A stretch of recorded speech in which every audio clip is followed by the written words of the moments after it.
He's still dancing, and you can see him perform at Sway, a dance trilogy. Please welcome Maksim Chmerkovskiy.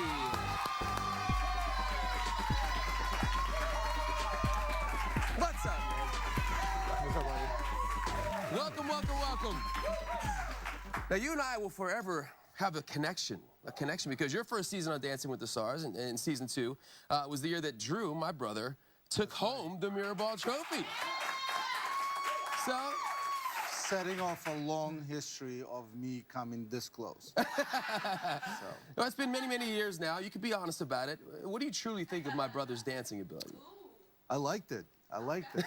You know, I just liked that he was on the show, period. Because I remember I got there, I was a big skeptic whether this is going to work or not. Yeah. And I wasn't really, you know, trying to be on TV.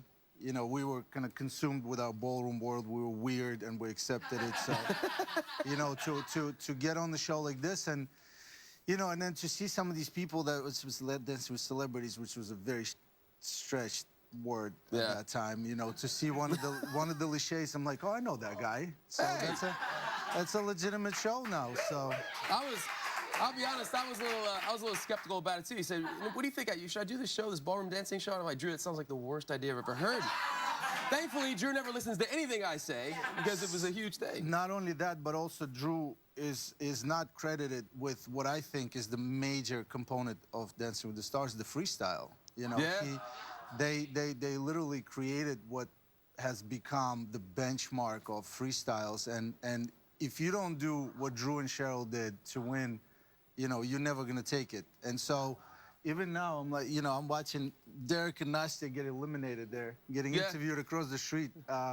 You know, but we all talked about that freestyle to be the end-all, be-all. Save the horse, ride a cowboy, yeah. And so, you know, I think it's still #1 voted. Yeah. Favorite dance. A chance to show your personality a little bit, you know? After that, I had to brush up on my cowboy dancing and all that. Get the boots back out. Boot back out and everything, yeah. But thanks, Drew. But you guys represented. It was great. And even though you've stepped away, the family name lives on because your brother Val's still on the show, still doing this thing. I know, obviously, when Drew was on, I felt kind of a big brother obligation to be there and support. Do you feel the same kind of responsibility to Absolutely. come and support? Yeah, I have no choice. Yeah. You know, look, I don't. We had a dark period in the show and I, and you know, we weren't seeing eye to eye, so it wasn't pleasant. It was heavily documented. So there were times when I really didn't want to be there. But it was a lot easier to deal with my pride than to deal with my parents and how come you don't support, and you know, so you have to do. It was kind of like a check mark. Now I love it. Now I'm a little more far removed, and you know, and I just love watching him do his thing. Yeah. He's amazing. He's coming to his own, and I think me not being there freed him up to do whatever. Absolutely. You know? Sometimes, yeah, there's a little bit of a shadow. It's nice to be able to step out of that and have your own moment. Big-ass shadow. Big shadow. Big shadow. An eclipse. A virtual dancing eclipse you cast. I tried. Let's talk about Sway, Dance Trilogy, your project. You and Val, Tony Dovolani, you guys did this together. What's the premise of the show? We own, I started a chain of dance studios a long time ago, and when Val came of age, you know, he became one of the partners, and then, you know, Tony and I knew each other for 14 years, and you know, I approached him as well. He has a vast experience in teaching adults something that, and actually doing it with a smile on his face, which is good for business, what I never really knew. I was just, let me get my job done. So, you know, we're so different, and we kind of represent this company all together, and we wanted to put something together that just kind of, you know, presents us. It was a commercial entity. We tried to, you know, just put on the show for our clientele. We have 6 studios around this New York area, so there's a lot of clients. And, you know, we saw the show. We said, this is a little bigger than we expected. Let's put on the big stage, and that's what we've been doing. I'm not trying to, you know, go into business of touring productions, you know, although we can. Well, you never know. It doesn't seem like it's some, you know, I'm a strong believer you do what you best at, and you succeed at that first. And so this is kind of like a side project, but it's so amazing that I started to kind of involve all my friends from Dancing with the Stars. They're only able to do the show in between end of the season and before the tour starts. Well, so you've got Meryl Davis is going to be the guest performer, who we you got obviously Meryl. were with on the show. We got Meryl. We have Amy Purdy. Okay. Which is incredible to me, period. But you know, she's gonna, you know, people are gonna love seeing her on stage. You know, we became very close friends after our season, and you know, I saw her dancing and rehearsing for some charity event. I'm like, you love this, right? Yeah. She's like, oh my God, I love the stage, I love the lights. I'm like, do you want to do a little sway? So, you know. I want to ask you quickly about Meryl. Last time we saw you guys together, you were scoring 3 perfect 10s, winning the Mirror Ball Trophy. Did you know going into that performance that was going to be your last time of Dancing with the Stars? Or in the midst of it, did you just say to yourself, this is the perfect way to go out. I'm done. I'm done. No, I didn't want. There was a bit of a contract thing which made me come back, and you know, like stars align when you don't want to do something, somebody makes you do it, Yeah. and you're like, "This, I'm gonna hate it," and that's what I felt like it was gonna happen. And then I walk in the studio, and you know, during the first meeting, Meryl walks in. I remember she's walking across, and I'm looking at my producer, and they're like, "So, huh?" I'm like, wait a minute, before you come close, this is definitely a mistake. Derek is next door. So I didn't expect that this was going to be a full season. Well, look how it turned out. You guys went out on top. Perfect way to do it. Guys, we'll take a quick break. Much more with Maksim coming up. Stick around.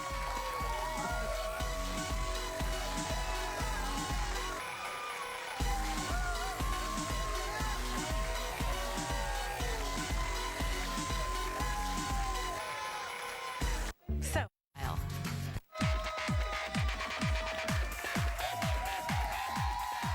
All right, guys, we're back with Maksim. I got to ask you about something. There's always so much speculation during the season of Dancing with the Stars about the relationships between the celebs and the professional dancers. And we know that some people have gotten into you know, private relationships. Just in terms of dancing, do you think if you're in a relationship with the person you're dancing with, that's actually a positive thing? Does that help your chemistry on the dance floor? Or? No. No?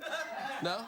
No, chemistry came from there's an idea that, you know, we all have our energies, and two people can look at each other and create what we call chemistry, but it's that a lot of times it's some sort of sexual frustration. I mean, it's only natural if two people are so drawn to each other that you're going to see that vibration between them. And you feel that in their performance. and once you get it out of the way, there's no vibration. So why would you know? I was a strong believer that if you want to create anything that looks like anything on, you know, as a couple, that you just got to stay away from each other. Yeah.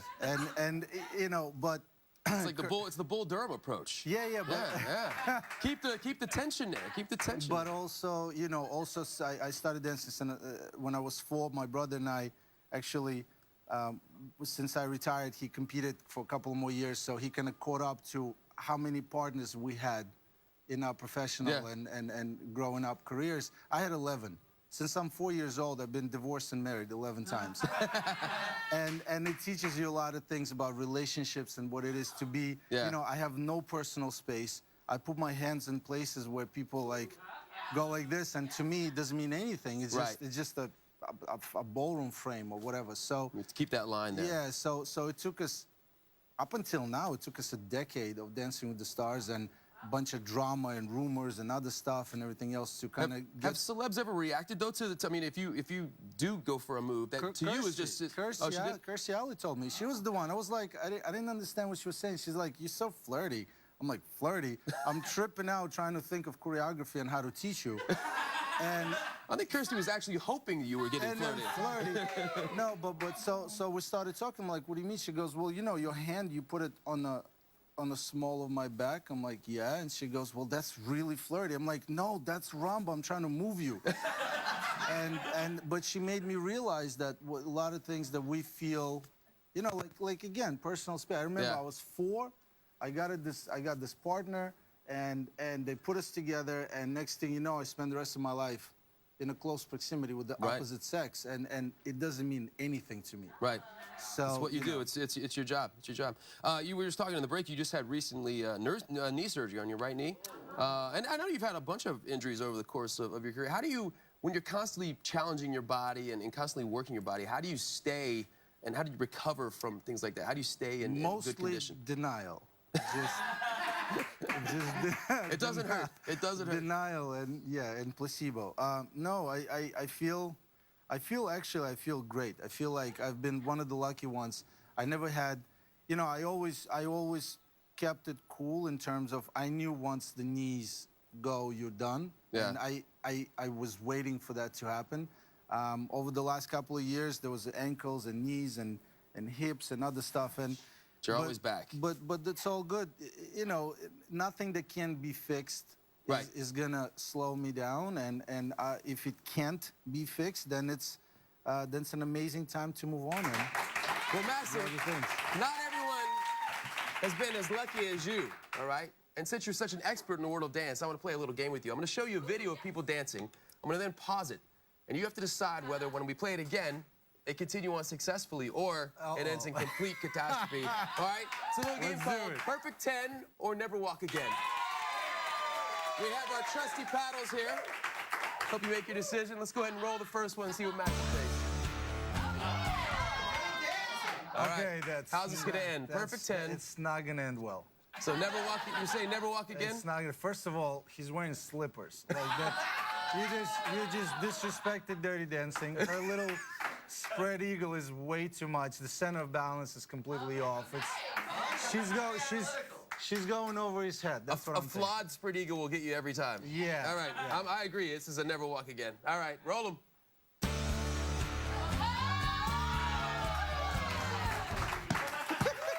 On the asphalt too. I hate being right. All right, guys. Let's see the second one.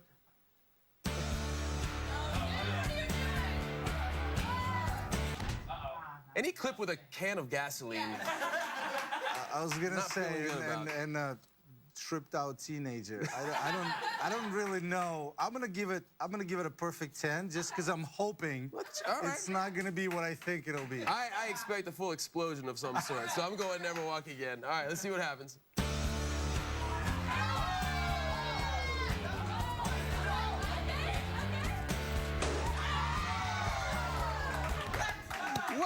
Where do we find these things?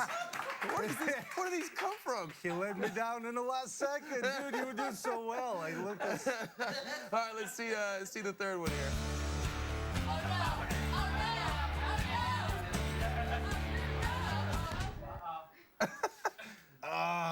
You know what? I'm gonna have a bit of optimism here. I feel like I'm going perfect 10. I want to say that too. I feel like somebody needs to stop and like applaud him or something.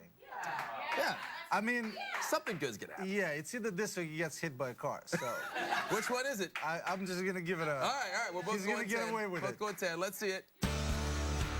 Come on, dude. Finish strong. Don't go there.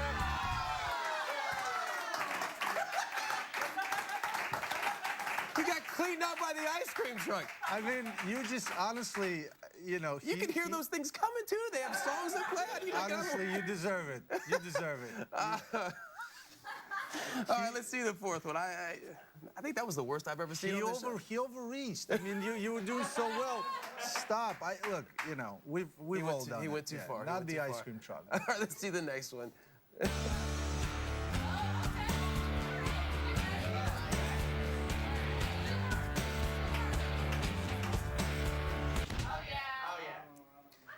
He cleared some space. I'm feeling good about that. There's a lot of responsibility involved in preparation of this thing, whatever that.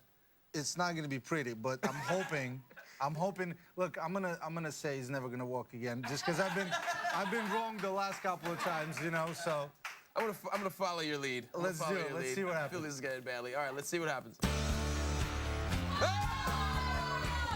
wait a minute. First of all, the kitty never walks oh, the again. kitty. That's not fair. They threw us a little curveball. Threw it in. Maxim, thank you so much, buddy. Great to see you. You can catch Maxim and the all-star production of Sway a Dance Trilogy June 5th and 6th at Hammerstein Ballroom right here in Manhattan. For tickets, head to swayshow.com. Much more buzz coming up. Stick around, everybody.